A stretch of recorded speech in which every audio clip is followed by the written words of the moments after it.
सुकन्या समृद्धि योजना एक ऐसी लंबी अवधि की स्कीम है जिसमें निवेश करके आप अपनी बेटी की पढ़ाई और भविष्य को लेकर निश्चिंत हो सकते हैं।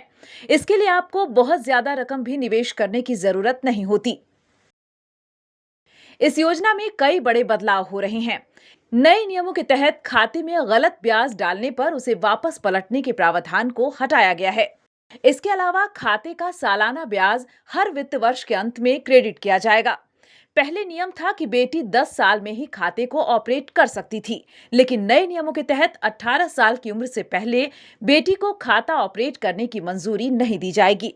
उससे पहले अभिभावक ही खाते को ऑपरेट करते रहेंगे। खाते में सालाना कम से कम 250 रुपए जमा करना जरूरी है। इस राशि के जमा नहीं होने पर अकाउंट को डिफॉल्ट मान लिया जाता है। लेकिन नए नियमों के तहत अगर खाते को दोबारा एक्टिव नहीं किया जाता है तो मैच्योर होने तक खाते में जमा राशि पर लागू दर से ब्याज मिलता रहेगा। पहले डिफॉल्ट खातों पर पोस्ट ऑफिस सेविंग्स अकाउंट के लिए लागू दर से ब्याज मिलता था।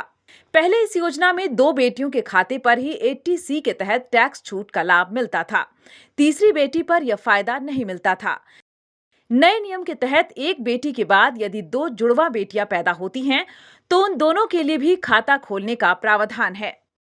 सुकन्या समृद्धि योजना के तहत खोले गए खाते को पहले 2 परिस्थितियों में बंद किया जा सकता था। पहला, बेटी की मौत हो जाए, और दूसरा, यदि बेटी के रहने का पता बदल जाए तब। लेकिन नए बदलाव के बाद खाता धारक की जानलेवा बीमारी को भी इसमें शामिल कर लिया गया है। अभिभावक की मौत होने पर भी समय से पहले अकाउंट बंद किया जा सकता है। Bureau report, news wing. Excellent education, wonderful atmosphere, lavish building, and a long list of achievements in every field. Yes, one of the best schools in Jharkhand, BNSDAV Public School, Giridih, continues to enroll. Enrollment is going on for classes nursery to standard 9 and standard 11.